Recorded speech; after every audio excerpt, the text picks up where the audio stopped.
Welcome back to Whisky Wins with me, Stuart. Today we've got Lagg Distillery, the second distillery on the Isle of Arran. It's on this kind of southern tip, funnily enough, in the town of Lagg. It's a distillery that I've not had much dealings with. This is the first on the channel, and it's the same with Arran. They're not really, Arran whisky as a whole hasn't really resonated with me. I previously reviewed an Arran Côte Rôtie, which is pretty much this. This is Lagg's Côte Rôtie. I think that's how you pronounce it, Côte Rôtie. I don't know, put a little kind of Spanish, or I don't know, is it Italian or Spanish or French? Put some accent on there and I'm sure we pronounce it perfectly.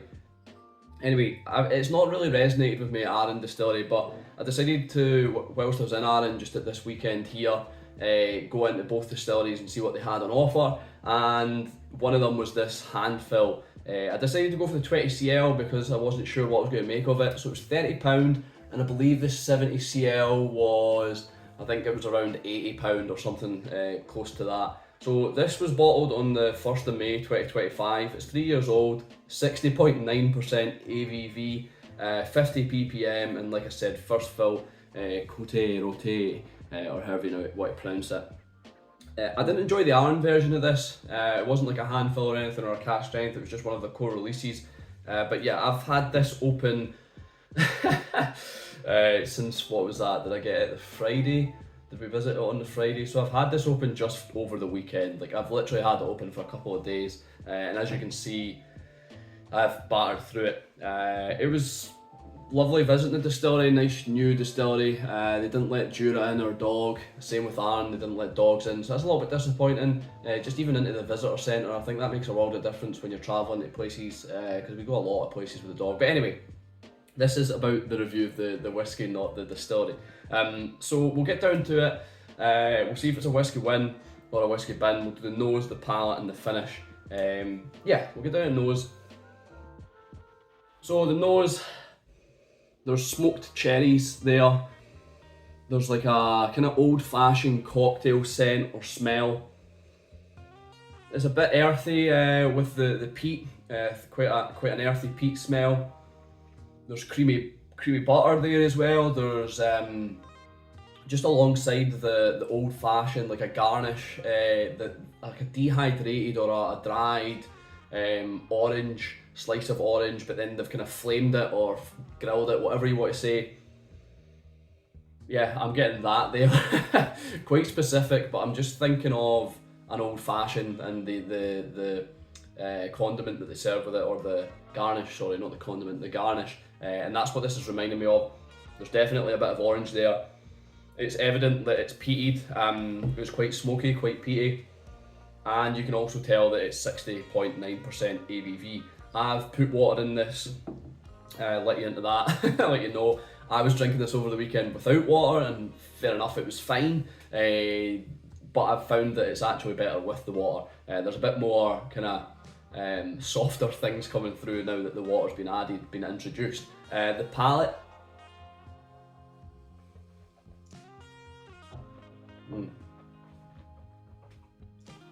It's quite a dirty dram, and I would say it's got similar vibes to Kilkerran.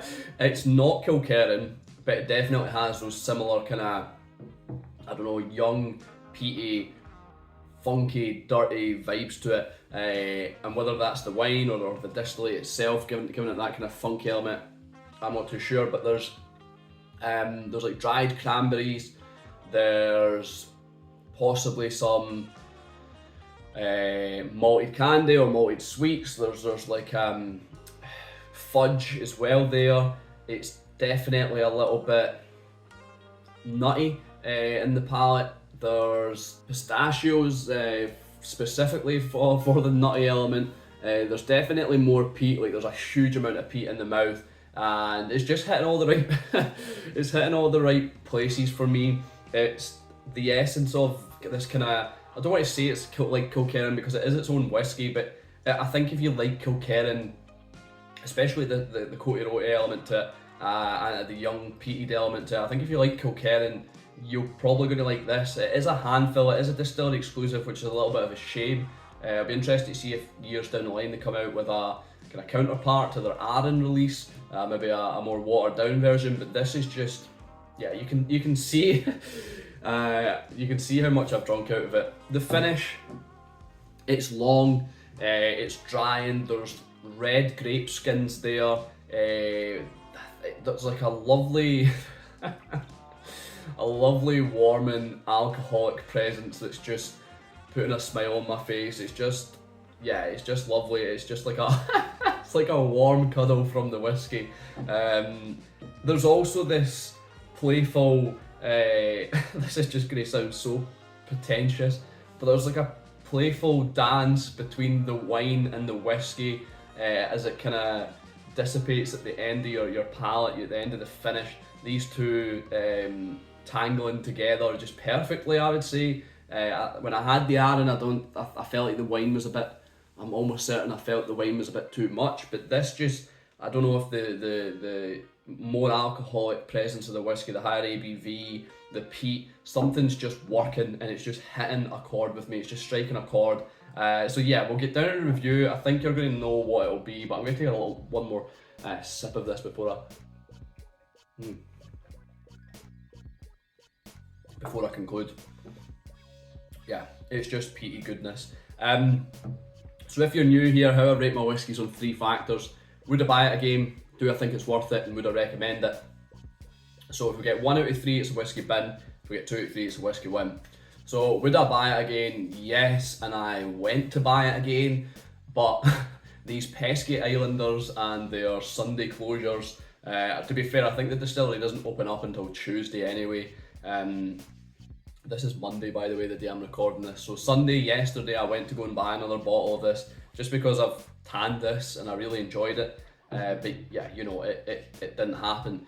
So yeah, I would buy a bottle of this again, whether it be the 20cl again, or I would even plunge for a 70cl, because I think it's worth it. That takes us on to the next point. £30 for 20cl.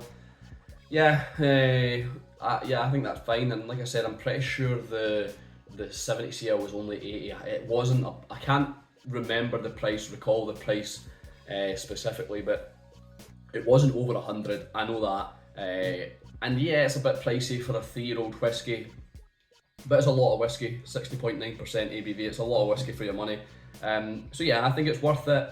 I would buy it again, and would I recommend it? Wholeheartedly. If you're not into peat, obviously no, stay away from it. You're not going to enjoy it. But if you like Kilkerran, if you're a fan of Kilkerran, it's going to definitely strike a chord with you too. So it's a 3 out of 3. It's a whiskey win on this occasion. Yeah, thanks for watching. This is honestly, it's a great whiskey. Thanks for watching. I've been Stuart. This has been Whisky Wins. I'll see you later.